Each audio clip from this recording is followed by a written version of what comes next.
نو پلنډو دا کیسه ذکر کوم د آدم علیه السلام چې کله د جنت نه راوستل شو د آدم علیه السلام پیدایش دا چې کوم دی د عرفات په میدان کې شوی دی الته الله پاک جوړ کړی دی تیار کړی دی روح پکې چول دی بیا جنت ته الله پاک ور داخل کو چې کله جنت ته ور داخل کو الته کې دی خپو یوازي الله د غسی فختنه حضرت حوا ابي پیدا کړل نو نیمه ورځ دی په جنت کې د آخرت پر ورځ په حساب سره نیمه ورځ په جنت کې پاتې شي او د دنیا په اعتبار سره 1500 کاله په جنت کې پاتې شي بیا وګړه واقعیا دا خطای ته وشول هغه ونه ته الله پاک فرمای مهد تیر شي دي چې دی ونه ته مور نږدې کېږي خو دی ور نږدې شو شیطان ولا دوکا ورکړل حضرت حوا او حضرت آدم علیه السلام دوړ الله د جنت نه راو لګل دنیا ته نو حوا اب جده کې راګوز شولا او حضرت آدم علیه السلام دا په هندستان کې راکوز شو نو بیا 200 کال چې کوم ډېر حیران او پریشان ګرځیدل او جړل به الله ته به دعاګانې کولې جړاګانې به کولې 300 یا 200 کال پس د دوړو ملاقات د عرفات میدان کې وشو د هغه ځای نه بیا رالل هندستان ته په هندستان کې پاتې کېدل بچی ډومبې دلته کې شو د دې وجه نه وي چې ډومبې قتل د هندستان په خوره باندې شوی ډومبې قتل د هندستان په خوره باندې شوی نو دا دواړه بچیو عام قانون داو بعضې خلکو دا کیسه مشهوره کړې چې د آدم علیه السلام یا د حوا ابیبا دو زامن سحر کې د دوه ماخام کې دا غلطه خبره ده د عام قاعده موافق څنګه چې عام طور په کال کې یا وم یاشته تم یاشته نه هم یاشته دوره پس زنانه چې کوم دی حمل وشي دوره وخت چې کوم دی حمل پاتې شي دا غنه پس بچي پیدا کیږي د کشن د عام روټین مطابق د حضرت آدم علیه السلام او د حوا ابی زامن کېدل مثال کال پس پکېدل یا نه هم یاشته پس پکېدل خو د عام روټین مطابق څنګه نن سبا کیږي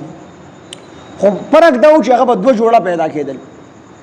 دوه یو الګ یو جینې دا به یو کال پیدا کېدل یو الګ یو جینې دا بل کال پیدا کېدل چونګې په دغه دور کې ټول د آدم علیه السلام اولادو نو الله ورله قاعده دا مقرر کړله چې کوم دوه جوړ واچ کوم دی پیدا شي الګ او جینې یو ځای پیدا شي نو دا به د سیله خپل رور خور د دې دوړه واپس کې نکاح نه کیږي چې کوم بل کال پیدا شي دي نو هغه الګ کم چې سکال پیدا شوی دا جینې به یو بسر نکاح کوي او کم چې سکال الګ پیدا شوی دا الګ کم چې پروس کال جینې پیدا شوی دا به یو بسر نکاح کوي دا قانون چې کوم دی الله پاک راولېږي نو مجبوره په حالت کې ځکه چې آدم علیه السلام نه علاوه بل سکونه ټول دغه اولادو نو چا سره به بیا ودونه کول نو په هغه وخت کې دا قاعده او دا قانون الله جوړ کو نو د آدم علیه السلام دوا زامنو یو قابیل او یو حابیل قابیل سره چې کوم جینې پیدا شي و دا خیسته و او د حابیل سره چې کوم جینې برغونی پیدا شي و دا خیسته نه و نو د شریعت د قاعده مطابق په هغه وخت کې چې کوم شریعت او د غیر د قاعده مطابق د قابیل سره د خراب جینې چې کوم د سره نو پیدا شوی د هغه نکاح کېدل وسر ضروری او د حابیل سره د خپل جینې چې کوم د سره نو پیدا شوی دغه پیدا نکاح کېدل وسر ضروری لہذا قابیل وی چې دغه جینې به کوم دې زکوما دا ما سره کومه پیدا شوی دا دې سره به نکاح کوم او حابیل ورته وی چې نه ته به دې سره نکاح نه کوي دې سره به نکاح کوم آدم علیه السلام او فرمایل وی د شکار وکي آدم علیه السلام ډېر د خپل بچي پوهه کو چې لہذا دا ستاسو لپاره جایز نه ده دا ستاسو نکاح دې سره نګيږي دا ستاسو خور ده ته د حابیل د خور سره نکاح وکړه د سره کوم پرغونی پیدا شوی خود اصرار کو اخر کې آدم علیه السلام او فرمایل دواړه خیرات وکړي صدقه وکړي کو د چا صدقه الله قبول کړله نو دا جریه به اک سړي سره نکاح کوي او د چا قبول نه کړله هغه سره بیا نکاح نه کیږي دواړه چې کوم دې صدقه وکړلې قابیل قاتل لاو پیژنې قابیل کوم قاتل او قاتل کوم نه دی قاتل او حابیل مقتول نو قابیل چې د زمیندارای کار کو غنم وربشي دا وکړل او حابیل چې د بغړي بيزي ساتل نو حابیل یو خپل ګډور چې کم دی راونی سوغه د الله په لار دغه باندې ذبح پنوم باندې او په یو ځای کې خود قابیل خپل غنم او جوار وغیرہ چې هغه وخت سو غیر هغه غسل کې خودل د دستور موافق هغه وخت قانون داو چې د چا خیرات په قبلې دو په هغه به د ووري او شغله را پرې وتله هغه به اوس وزیدو دا به د خبرې نه خو چې د دې سړي دا خیرات قبول شو کو د چا هغه به اونس وزیدو هغه به د خلکو په منځ کې ملامت او خلکو به دا ګناګار دي د خیرات قبول نشو نو حابیل او قابیل دواړو صدقې وکړلې، یو ګډولی صدقه کو، بل غنم جوار وغیره چې کوم دي صدقه کړ. د دستور مطابق د اسمان نه ور راغی او د قابیل د حابیل چې کوم ګډولی و هغه اوس وځو، هغه قبول شو، د نور ملامت شو، د حابیل دا قابیل نور ملامت شو، حابیل ته ویسه تاوجنه او حسد پکې پیدا شو. اسمانونو کې ټول نړمبنه حسد دا شیطان کړي او پزماګه کې ډمبنه حسد دا د حضرت آدم علیه السلام زوی دا قابیل کړي. دا دې تاوجنه ما هغه ورته کو ته ما وجنی خو زه تا نه وجنم، حالان کې مال پکار زه تو وجنم یا ستانه خپل دفاع وکم، خو ما د شریعت حکم معلوم نه دی په بارا کې، لہذا زه تا نه وجنم ته خیر دی وجنه. بهر حال حضرت آدم علیه السلام لاړو د حج د پاره او حابیل د خو بغړي بيجي سره ولي د ګړي بيجي سره ولي او د شوي دی قابیل راغلی دی او غټ غټ چې کوم دی راغستر شیطان ورته چالو خو د سکارو کا چې غټ غټ راواله د سر لاره پرې نو قابیل یو غټ اوچت کو او په یو غټ باندې د سر پروت دا بل غټ ول را پرې خو حابیل د چې کوم دی قتل کو بیا ورلا چل نه ورته چې سر سکیلو کوم په وګ باندې اغستری ګرځي څنګه به قتل په دنیا کې چکل دا قتل وشو. نو آدم علیه السلام د صفا او د مروه په منځ کې هغه وخت کې آدم علیه السلام پیاده سب بچ کم دیتلو پیاده سفر به کو په هغه وخت کې سمندرونه اومنو د سمندرونه د حضرت نوح علیه السلام د زمانه نه شروع شوي. نو آدم علیه السلام سلوي حج کړل د هندستان نه وتلو حج لا پیاده،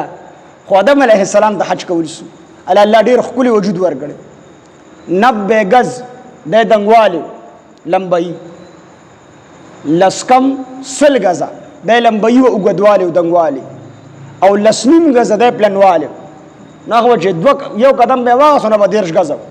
نو ډېر لږ وخت و د هندستان ناغه چې کوم د مدینه منوره مکه مکرمه ته رسیدو سلوي حجونه حضرت آدم علیه السلام کړل. نو آدم علیه السلام چې د قابیل راولګي د حابیل قتل کو په دغه وخت حضرت آدم علیه السلام د صفا مروه په منځ کې او د صفا مروه په منځ کې د زلزلہ رااله، ناصاب زلزلہ رااله، سخت زلزلہ. آدم علیه السلام یا الله خیر د الله نوم د خلینه اوتلو. جبريل علیه السلام راغی وتوی یا جبريل لاسه چل شوی دی زموږه او خوځیدل هغه ورته استا یو بچی را ولګید ستابل بچی قتل ویداړم به زلزلہ وا چې کله په امت کې اختلاف پیدا شي او قتل او غارت چې کوم دی عام شي په دې امت باندې به عذابونه راځي. د دینه مده الله مدد او نصرت اوچتیږي چې کله دغه قتل نو شوي دنیا کې زلزلہ نه وراغلي، خو چې کله دغه قتل او شو یړم به زلزلہ و چې د قتل د وجنه الله راوستل. د دینه مخکې دغه وجلو نه مخکې به ټول او بخوږي وي، خو چې کله دغه قتل او شو او ارزه کې به او بوي ارزه کې به وبراوته، خو چې کله دغه قتل او شو نو بیا به وبنوي وسم جبال زوینو کې وبروزي نه تربی وي. نو دا دغه قتل په نتیجه کې چې دا یو قتل قابیل راولګي د حابیل قتل کو دغه د وجن د وب ترویش شو د وب خراب شو. دغه ټیمه پورې با هر ونه میونی ولا سپیدار و میونی ولا او دغه رنگ بکانی به هر یو بوټي و میونی ولا، خو چې کله دغه قتل وشو نو بعضو ونو میوه پر خدا او د بعضو